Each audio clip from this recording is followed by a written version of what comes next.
J'avoue, j'abuse peut-être un peu du bail. On a quand même pas mal parlé de Manchester United ces derniers temps. Il y a eu la vidéo avec André Onana et David De Gea. Là, dernièrement, on a eu la vidéo sur le milieu de terrain avec Sofiane Amrabat. D'ailleurs, on attend toujours le transfert. Et bien, cette fois-ci, on va parler un peu de l'attaque. Je pense là que Manchester United arrive petit à petit à sa fin. Mais bon, tant qu'il y a des choses à dire, nous on mange.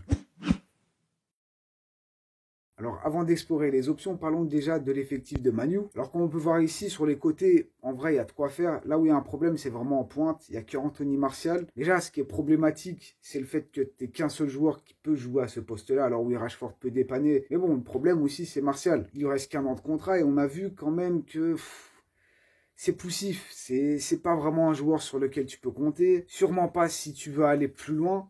Voilà, il a quand même pas mal été décevant. Il y a eu des blessures, il y a eu des prestations qui n'ont pas été incroyables. Donc, il te faut un numéro 9. Et du coup, qu'est-ce que Erik ten Hag attend de son numéro 9? Eh bien, il y a plusieurs choses. Déjà, il faut que ça soit un danger. Il faut que ça soit un joueur qui marque des buts, qui soit décisif, parce que ça a pas mal manqué à Manchester United. On peut voir qu'en termes de création, ils sont pas si mal, mais par contre, à la finition, c'est un peu compliqué. Le meilleur buteur de Manu, ça a été Rashford. Il faudrait quand même quelqu'un dont le métier, c'est de marquer des buts. Après, deuxième critère, c'est tout simplement le fait d'aller dans la profondeur. Un peu à l'image d'un Darwin Núñez, un joueur que tu pourras lancer en profondeur, qui du coup a un minimum de vitesse, et en complément de ça, il a aussi besoin d'un attaquant qui va aussi créer de l'espace pour les autres, pour les Rashford, pour les Bruno Fernandes, un joueur qui va être capable d'attirer l'attention des défenseurs, qui va être capable de les emmener. Après, cet attaquant, il a aussi besoin de savoir jouer en pivot, d'être un sorte de point d'appui, un peu comme Weghorst la saison dernière, c'est je pense un peu pour ça qu'il était là. Et puis pour finir, une chose hyper essentielle, et ça s'applique à tous les joueurs, Ten Hag veut des joueurs travailleurs, des joueurs qui vont être capables de fournir des efforts, pas des plots,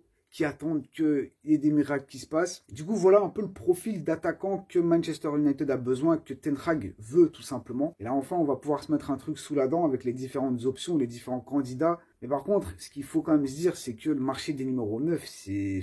ah, il faut avoir les nerfs solides. Hein. En gros, tu as deux catégories. La première, c'est les attaquants hyper forts. Malheureusement, eux, ils sont déjà tous pris. Ils sont tous cloîtrés. Ils ont des contrats limite jusqu'en 2050. C'est trop compliqué d'aller les chercher. Et bon, en face, tu as les autres, quoi. C'est un peu ça le problème. Mais bon, va falloir faire avec. Du coup, la première option, c'est Harry Kane. Moi, je persiste. Harry Kane à Manu, pour moi, ce serait incroyable. Parce que c'est un joueur qui connaît la première ligue, qui va t'apporter de la qualité directement en début. Il coche tous les critères dont a besoin Ten Hag. Malheureusement, c'est quasi impossible. Déjà parce que Tottenham, ils vont pas vouloir vendre. Lévy, c'est sûr qu'il va pas vouloir vendre un concurrent direct à la Première Ligue, sachant que Tottenham, ils ont que ça à jouer cette saison. Au-delà de ça, Kane, soit il reste à Tottenham, soit il est plus partant du côté du Bayern, voire du PSG. Mais bon, Kane à Manu, ça paraît compliqué, même si ça aurait été le choix, je pense, idéal. Après, la deuxième option, ça aurait été Victor Osimhen.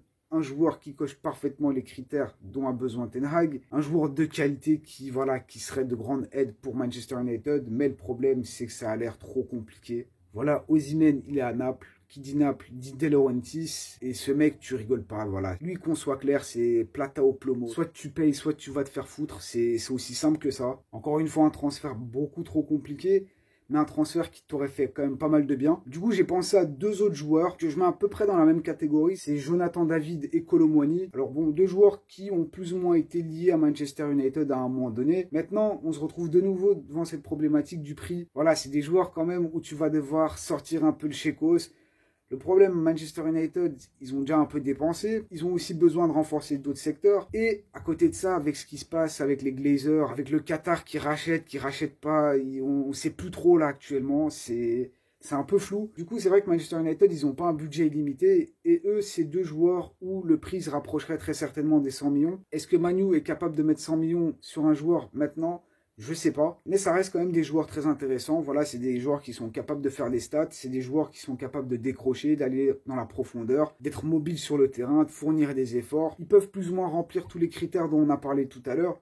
Mais le problème, en fait, c'est que c'est pas vraiment des purs numéro 9. Ça risque de faire quand même pas mal de doublons avec, par exemple, un Rashford qui n'est pas un numéro 9, qui est capable de marquer des buts, qui est capable de dépanner en tant que numéro 9, mais qui n'est pas un vrai numéro 9. Et ces deux-là, c'est un peu la même chose. Tu peux très bien les faire jouer sur les ailes, ça fera le taf, je pense. Et du coup, d'un point de vue complémentarité, il manquera un truc. Il manquera justement ce profil de pur numéro 9. Et du coup, c'est pour ça que moi, personnellement, je pense à un joueur, bon, un joueur qui suscite les débats parce que il est un peu décrié comme étant un joueur relativement nul ces derniers temps. Et je parle de Vlahovic. Voilà, Vlahovic, joueur actuel de la Juve. Lui, pour le coup, c'est un pur buteur, un pur attaquant, un attaquant complet. C'est vrai que c'est pas incroyable ces derniers temps.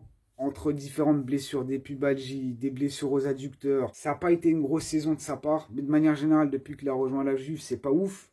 Mais qu'on soit honnête, la Juve, et ça, il faut pas se vexer, mais c'est pas un environnement très très simple ces derniers temps avec tout ce qui se passe en extra sportif. À côté de ça, comme j'ai dit, il a eu quelques blessures. Et puis, je pense le truc le plus important à citer, c'est qu'il joue pour un assassin. Il joue pour Allegri.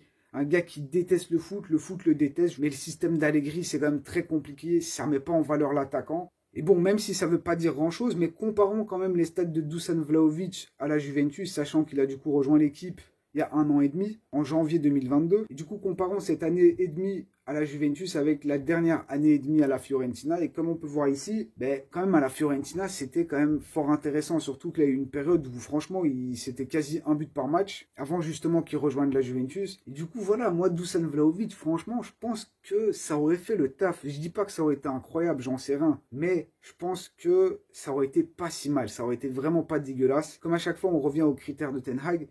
Et je pense qu'il les coche quasi toutes. Un joueur imposant quand même, bien stock, mais qui est aussi relativement technique. Il est aussi bon passeur, il a un bon sens du placement, il est capable de prendre la profondeur, il est capable de jouer un peu en pivot. Voilà, je pense que pour le coup, ça aurait été pas mal complémentaire. Après, de nouveau, un prix relativement élevé, 70 millions. Bon, son maximum était à 85 quand il rejoignait la Juve.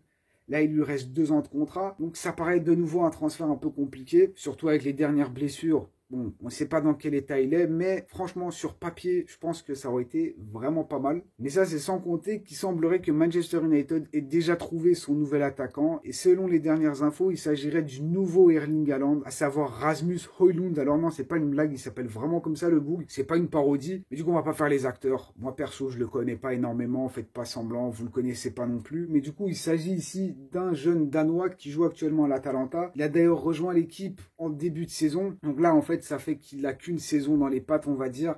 Il a rejoint pour 17 millions et on parle quand même d'un prix avoisinant les 70 millions avec bonus, mais je trouve ça ultra cher. N'ayons pas peur de le dire, c'est surpayé parce que le petit, il a quand même pas fait grand chose. Comme j'ai dit, ça fait qu'un an qu'il a, on va dire, rejoint le plus haut niveau. Alors ouais, il a joué chez lui au Danemark, mais bon, le niveau, on va pas le comparer. À côté de ça, du coup, cette saison en Serie A, il a joué 32 matchs, 9 buts, 4 passes décisives et environ 1800 minutes. Alors moi, c'est un prix qui me choque. Je vois vraiment pas ce qui justifie ce prix. Au niveau statistique, c'est pas incroyable non plus. C'est un jeune joueur, il n'a pas encore énormément d'expérience, il n'a pas beaucoup de minutes accumulées, je vois vraiment pas ce qui justifie ces 70 millions. On dirait juste que l'Atalanta a dit, moi je veux 70 et Manchester a dit ok. Mais bon, au-delà du prix, regardons un peu son profil, regardons pourquoi Ten Hag veut ce joueur. Et du coup, la première chose qui saute aux yeux, c'est tout ce qui est passe progressive reçue, tout surface de réparation, chevauché dans la surface adverse. On voit qu'il fait partie vraiment des meilleurs. Et ça, on peut le voir grâce à sa hitmap. On voit qu'il est un peu partout. Et ça, si je ne l'ai pas dit assez souvent,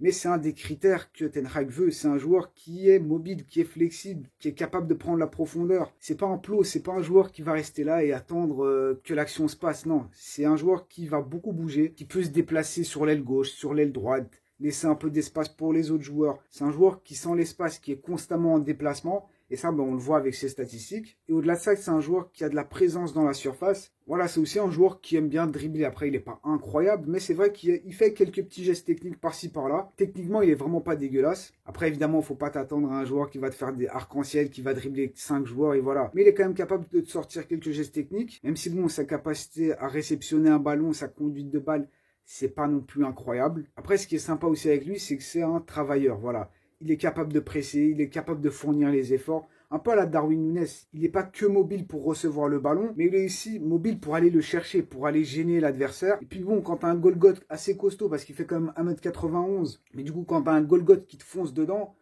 bon, je peux te dire que t'es pas très bien, quoi. Il a beau être grand, mais son jeu de tête est vraiment pas incroyable. Comme on peut voir ici, son pourcentage de duel aérien gagné est quand même relativement bas. Il fait partie des moins bons dans ce domaine. Et puis, pour moi, son gros problème, ce qui le différencie d'un Kane, d'un Osimhen, c'est son manque d'expérience. Ouais, je l'ai déjà dit, mais il a qu'un an dans les pattes. Là, actuellement, il a 20 ans, il est quand même super jeune. Là, il va arriver dans une première ligue où le niveau est vraiment super élevé. Et du coup, c'est là où, pour moi, ça coince. Franchement, ça coince de ouf. Et les quelques petits trucs qui peuvent être justement liés à ce manque d'expérience et à ce jeune âge, c'est tout ce qui touche, on va dire, les frappes déjà. Voilà, il n'a pas un gros volume de frappes. Son total de frappes est environ à 2,65 par match. Et vu que, voilà, on tient quand même le nouveau Haaland, Haaland, il a à peu près une frappe de plus. Et c'est vrai qu'à la fin de la saison, avec 30, 35, 40 matchs, allez, on va dire 30 matchs, ça fait théoriquement 30 frappes de plus, donc 30 potentiels buts de plus. Ou du moins 30 occasions de plus. Et là, c'est quand même beaucoup. Il a un expected goals dans la partie haute du classement. Mais par contre, voilà, un nombre de buts quand même relativement bas. Comme j'ai dit, 9 buts pour une trentaine de matchs, c'est vraiment pas beaucoup, c'est pas assez. Voilà déjà un critère qui ne va pas être rempli, du moins pas tout de suite, parce qu'évidemment ça se travaille. Et puis bon, le deuxième petit truc, c'est que c'est pas toujours un joueur qui va faire les meilleurs choix. Il n'a pas toujours cette lucidité, ce sang-froid. Parfois, il est un peu brouillon, c'est-à-dire qu'il peut très bien réussir à éliminer un adversaire et juste après, totalement rater sa passe ou sa frappe ou refaire un dribble inutile par exemple. Ça peut lui arriver relativement souvent, mais ça et la finition, avec le temps, théoriquement, ça ira mieux. Surtout que Ten Hag, il sait quand même faire avec les jeunes joueurs. Après, apparemment, c'est fait. J'allais dire Haaland, non, c'est pas Haaland. Højlund sera le prochain attaquant de Manchester United. Moi, j'ai quand même quelques réserves. Voilà, je sais pas que je suis pas convaincu, mais déjà le prix, je le trouve aberrant. Je le trouve incroyablement élevé pour un joueur qui a encore une énorme marge de progression. Du coup, en le prenant, t'as pas cette certitude, t'as pas cette qualité directement qui va venir. Après, peut-être il va venir et prendre la vedette d'Erling Haaland, peut-être, je sais pas. En tout cas, voilà, j'ai donné quelques options. J'ai évidemment fini par le candidat final, le candidat pris pour ce poste. Évidemment, n'hésitez pas à me faire part de ce que vous pensez de ce transfert. Peut-être que vous voyez aussi d'autres options que j'ai pas forcément citées. Moi, en tout cas, j'espère que ça vous a plu. Comme d'habitude, n'oubliez pas le petit triplé, like, commentaire et abonnez-vous. Si ce n'est pas encore fait, vous savez que ça aide grandement la chaîne. Là, actuellement, on monte vraiment bien, donc je vous remercie beaucoup. Et sinon, à la prochaine. Prenez soin de vous et à la prochaine.